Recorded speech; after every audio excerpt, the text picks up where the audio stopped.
Hi குழந்தைங்களா. ஒரு ஊரில் ஒரு அழகான காடு இருந்துச்சாம். அந்த காட்டில் இருக்கிற ஒவ்வொரு ஜீவராசிகளும் தன்னோட வேலைகளை தானே செஞ்சுக்கிட்டு இருந்தாங்களாம். விறுவிறுப்பாக அவங்களுக்கு தேவையான உணவுகளையும் தங்குற இடத்தையும் ரொம்ப தெளிவாக வடிவமைச்சிட்டு இருந்தாங்களாம். அந்த காட்டுக்கு ஒரு ராஜா இருந்தாராம். அந்த ராஜா யாருன்னா சிங்கம்மா. அந்த சிங்கம் ஒரு நாள் இந்த மாதிரி ஓடி வரும்போது ஒரு யோசனை வந்துச்சான். என்ன யோசனைனா, தன்னோட காட்டில் என்னென்ன உயிரினங்கள்லாம் வாழ்கிறாங்கன்னு தெரிஞ்சுக்க நினச்சாராம். அந்த மாதிரி நினைக்கிறதுக்கு ஒவ்வொரு அனிமலையும் எப்படி கூப்பிடுறதுன்னு யோசித்த சிங்கராஜாவுக்கு ஒரு ஐடியா வந்துச்சான். அது என்ன ஐடியானா, கர்ஜிக்கிறது தான் ஐடியாவாம். அதாவது சிங்கம் நம்மளை மாதிரி கத்தாதான், கர்ஜிக்குமா. இந்த சிங்கராஜாக்கு யாரை கூப்பிட்டு என்னென்ன உயிரினங்கள் காட்டில் வாழ்கிறாங்கன்னு எழுத சொல்லலாம் அப்படின்னு யோசிச்சாராம். அப்போ அவருக்கு ஜிராஃபி ஞாபகம் வந்துச்சான். ஆனால் ஜிராஃபி ரொம்ப உயரமாக இருக்கிறதால போர்டில் குனிஞ்சு எழுத ஜிராஃபிக்கு கழுத்து வலிக்கும்னு யோசித்த சிங்கராஜாவுக்கு ஒரு ஐடியா வந்துச்சான். அதுதான் எறும்பு. எறும்பை இங்கிலீஷில் ஆண்ட்னு சொல்லுவாங்க. அந்த எறும்பை வச்சு எழுத சொல்லலாம் அப்படின்னு சொன்னதும் அந்த எறும்புக்கு ஒரே சந்தோஷமா. அந்த எறும்புக்கு அதோட நண்பர்கள்லாம் போர்டு எடுத்துகிட்டு வர்றதுக்கு உதவியாக இருந்தாங்களாம்.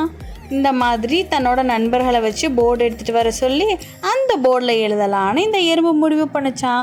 ஃபஸ்ட்டு யார் பேர் எழுதலான்னு பார்த்தா, நம்ம பேர் ஆண்ட்டு தானே, நம்மளோடதுலேருந்தே ஸ்டார்ட் பண்ணுவோம், நம்மளும் இந்த காட்டை தானே இருக்கோம் அப்படின்னு நினச்ச எறும்பு தன்னோட பேரை ஆண்ட் அப்படின்னு சொல்லி எழுதிச்சான். அதுக்கப்புறம் பட்டாம்பூச்சி பறந்து வந்துச்சான். அந்த பட்டாம்பூச்சி என் பேர் எழுதுங்க, நான் பி பட்டர்ஃப்ளை அப்படின்னு சொல்லிச்சான். உடனே இந்த பட்டாம்பூச்சி பேரையும் எழுதுனாங்களாம். பார்த்தா தரையில் ஒரு பூச்சி இருந்துச்சான். அந்த பூச்சி ஆண்ட்டை கூப்பிட்டு, என்னோட பேர் காக்ரோச், நான் சீல ஸ்டார்ட் ஆவேன், நானும் இந்த காட்டில் தான் வசிக்கிறேன் ஆண்ட் அப்படின்னு சொல்லிச்சான். பார்த்தா மூச்சு வாங்க சூப்பர்மேன் மாதிரி ஒரு அனிமல் ஓடி வந்துச்சான். அது என்னன்னு பார்த்தா, நான் தான் டாக், நானும் இந்த காட்டில் தான் வசிக்கிறேன், என் பேரை எழுதிக்கோங்க அப்படின்னு சொல்லிச்சான். அதோட பேர் டீல ஸ்டார்ட் ஆகுமா. அப்புறமா ஒரு ஈகிள் பறந்து வந்துச்சான்.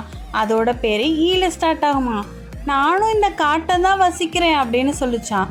என் கூடு அந்த உயரமான மலை மேலே இருக்கு அப்படின்னு சொல்லிச்சான் அந்த ஈகிள்.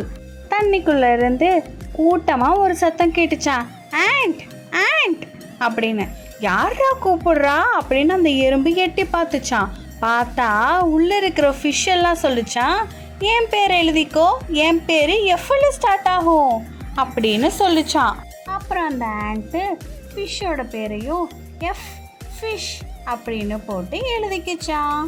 அப்புறம் பார்த்தா ஒரு கோட் மெதுவாக நடந்து வந்துச்சான்.